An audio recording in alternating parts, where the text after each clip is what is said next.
Before I get into the meat and potatoes of my presentation, I would like all of you to humor me for a moment as I transport you back in time to your childhood on the playground. Specifically, I want to talk about hide and go seek. Now, if you're not familiar, don't worry, I can catch you up. Pretty simple. There is a seeker and a hider.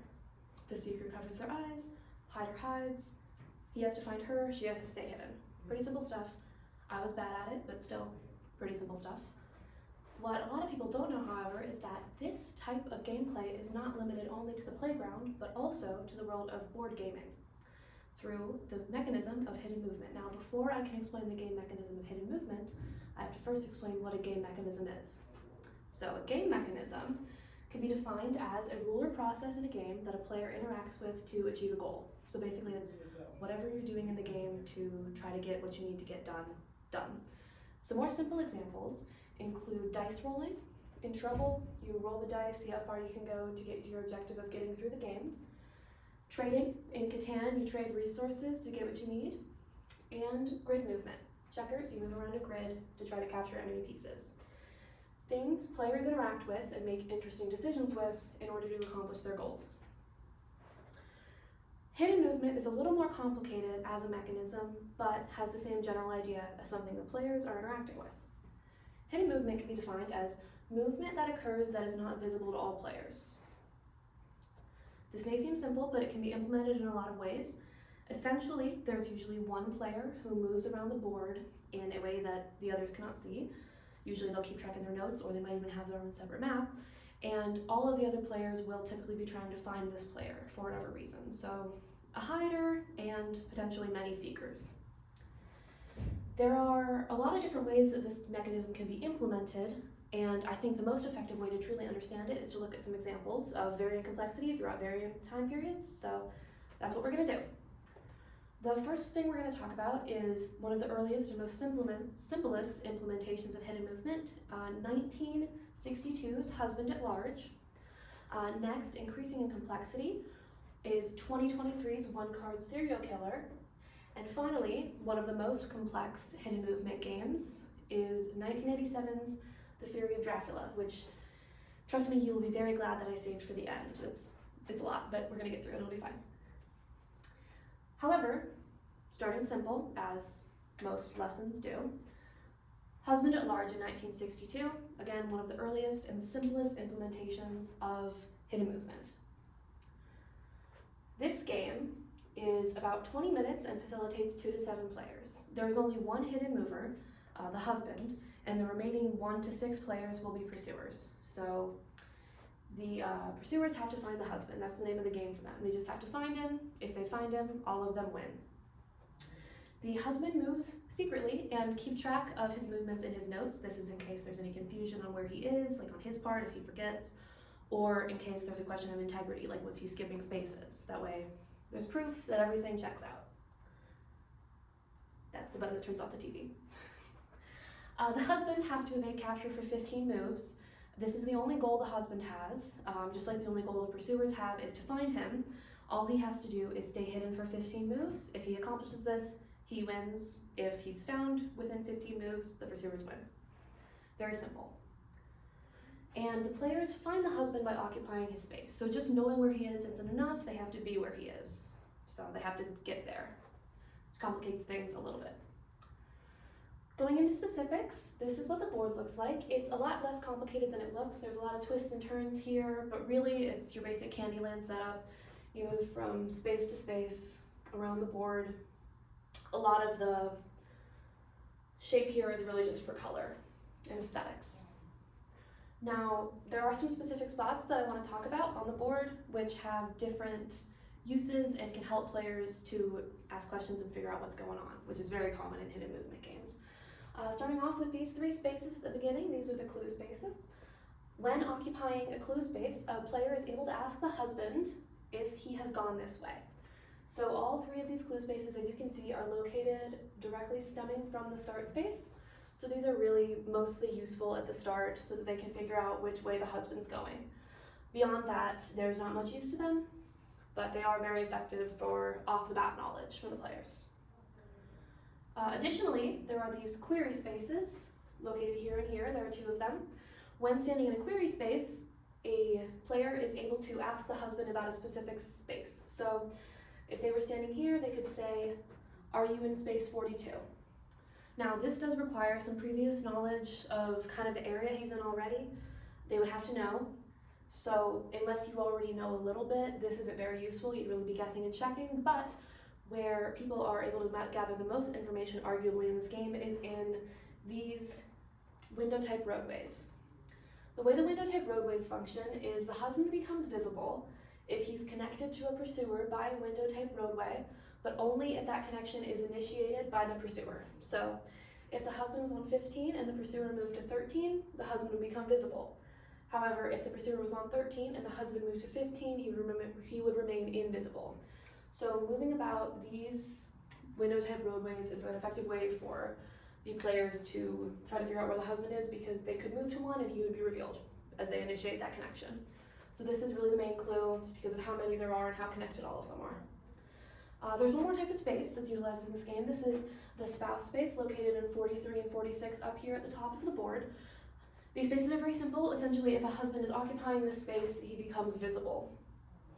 They're quite easily avoidable, but if the husband does happen to be up there, he would be visible until he did move again. And like I said, him being visible isn't enough for him to get caught. They have to be where he is. However, comparatively speaking with the other games that we're talking about, this game really does involve very few interesting decisions.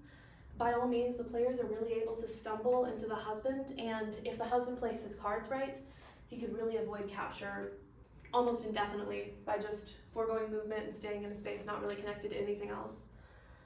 So this game, although it was complicated for the 60s market, is now a little less relevant as we move on to modern games, which utilize not only the hidden mover having to stay hidden, but also having to accomplish specific goals.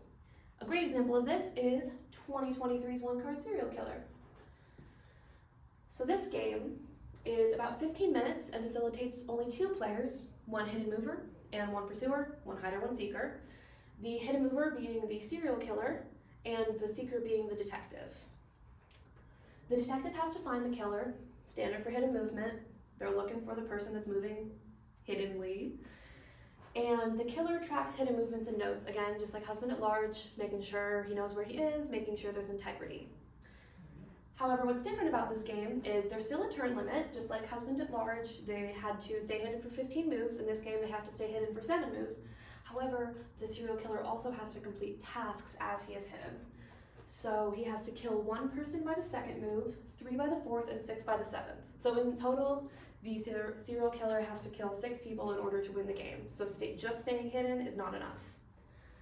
Additionally, the detective has to specifically call out a location in order to make an arrest. So just stumbling into the serial killer isn't enough. And he has to fully accuse, and he gets 4 opportunities to do that throughout the game. 4 opportunities in 7 turns. It's not very limited, so. But that provides a little more agency to the pursuer player, as they have to actually engage in deduction and can't just luck their way into winning, as it were. So some specifics for this game. This is the board. Just as the name One Card Serial Killer implies, it's a card, so it's very small. Simple game, 15 minutes, but it's still got a big amount of complexity for the little game. Some specific spaces I want to run you through. These are the houses. Once per turn, the serial killer is able to pass over a house and can take a victim by placing a serial piece token on the house, and this is how he accomplishes his goal of killing 6 people in 7 turns. All he has to do is place a token. The detective is able to see the token, so they know about where he was and they know where the victim was. Now the way that the detective's agency comes in is in these spaces, the witness spaces. So if there is, say, a killing here, this would be adjacent, and a coffee bean could be placed on this witness, and the detective would then, on his turn, be able to ask questions of the witness. So any house adjacent to a witness, they'd be able to question. Some of the questions the detective can ask include, is the killer north, east, south, or west? Is he in the same line, same row, even or odd cell? All of these would be asked of the hidden mover, who would have to answer truthfully. And they provide interesting decisions of deduction and figuring out priorities, figuring out which questions you want to ask, remembering, keeping track in your head. all these interesting things. And one more thing that really helps to elevate this game and make it a little trickier and more interesting for both players is the subway system. So these essentially function just like the trapdoors in Clue.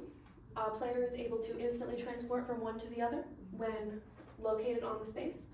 So this can both help to facilitate movement for the detective, as he might want to move to another witness within, they're allowed 3 moves per turn, so this could help conserve movement, as well as the killer, who could really keep the detective guessing by utilizing this system, because the detective could think they're somewhere over here when really they're all the way over here.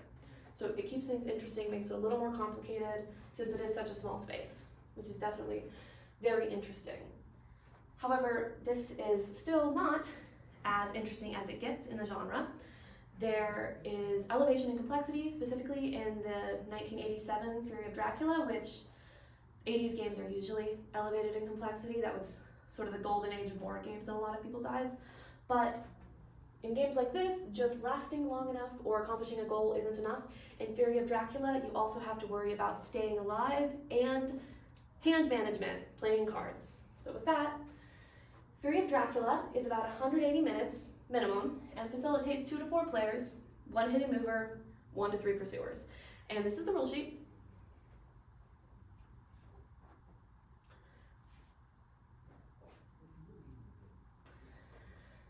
Okay, so for those keeping track at home, that is 14 pages of text, including an index, and very few pictures, very few examples. Trust me, it's a lot, but I got through it because I love you guys, and also because I looked up guides.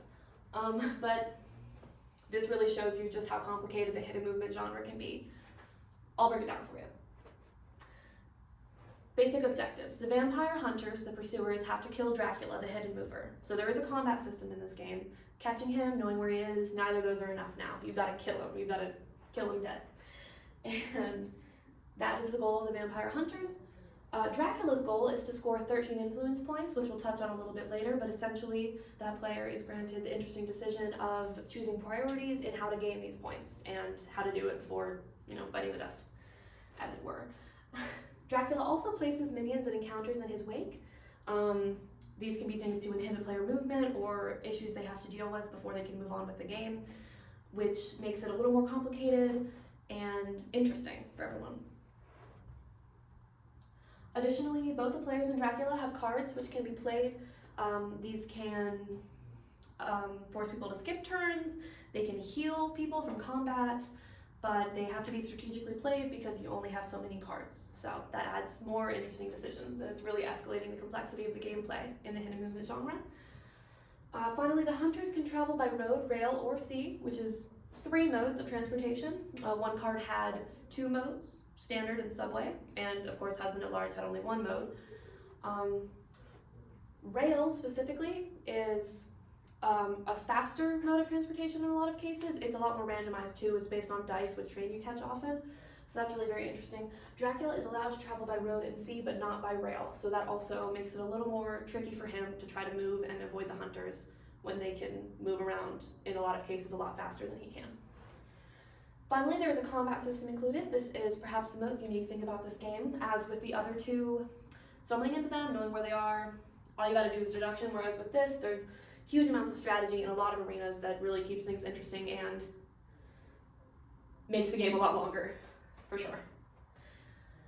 So, influence points. This is how Dracula wins the game, and it really facilitates interesting decisions for the hidden mover beyond just staying hidden, because he has to choose what to prioritize.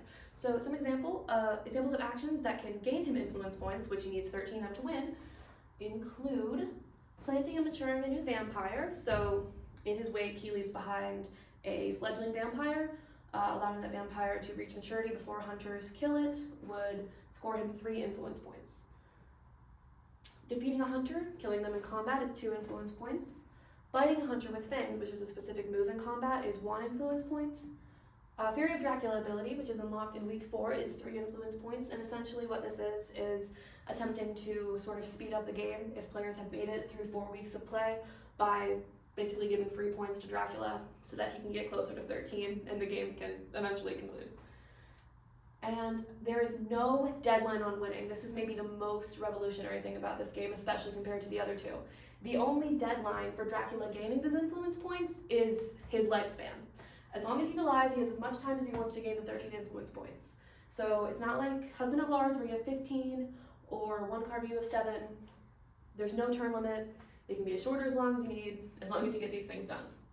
So that's really very unique about this game. Finally, again, revolutionary is the combat system, which I will explain to you in a rudimentary way pretty quickly.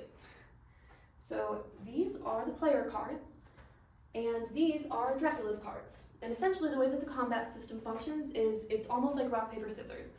So if you see these icons located in the top left corner of both the Hunter cards and Dracula's cards, you can see that some of them match. For example, this fist here matches this fist here, and essentially both players engaged in combat, one Hunter and Dracula, will place down their cards simultaneously, and if the icons here match with the one here, Dracula's move will be negated and the Hunter's moves will be successful, whereas if none of the icons on the Hunter card match with Dracula's icon, Dracula will be successful in his movement. Dracula has obviously a lot of offensive movement, whereas the Hunter just has dodge, escape, and punch, but Dracula also has an escape card, escape is missed, so both parties have the opportunity to escape, meaning knowing where he is and being where he is and fighting him all are not enough, because at the end of the day, one of them can attempt to escape and can be successful, and then you have to do the whole game again where you find him and you gotta kill him. So that makes things even more interesting and complicated.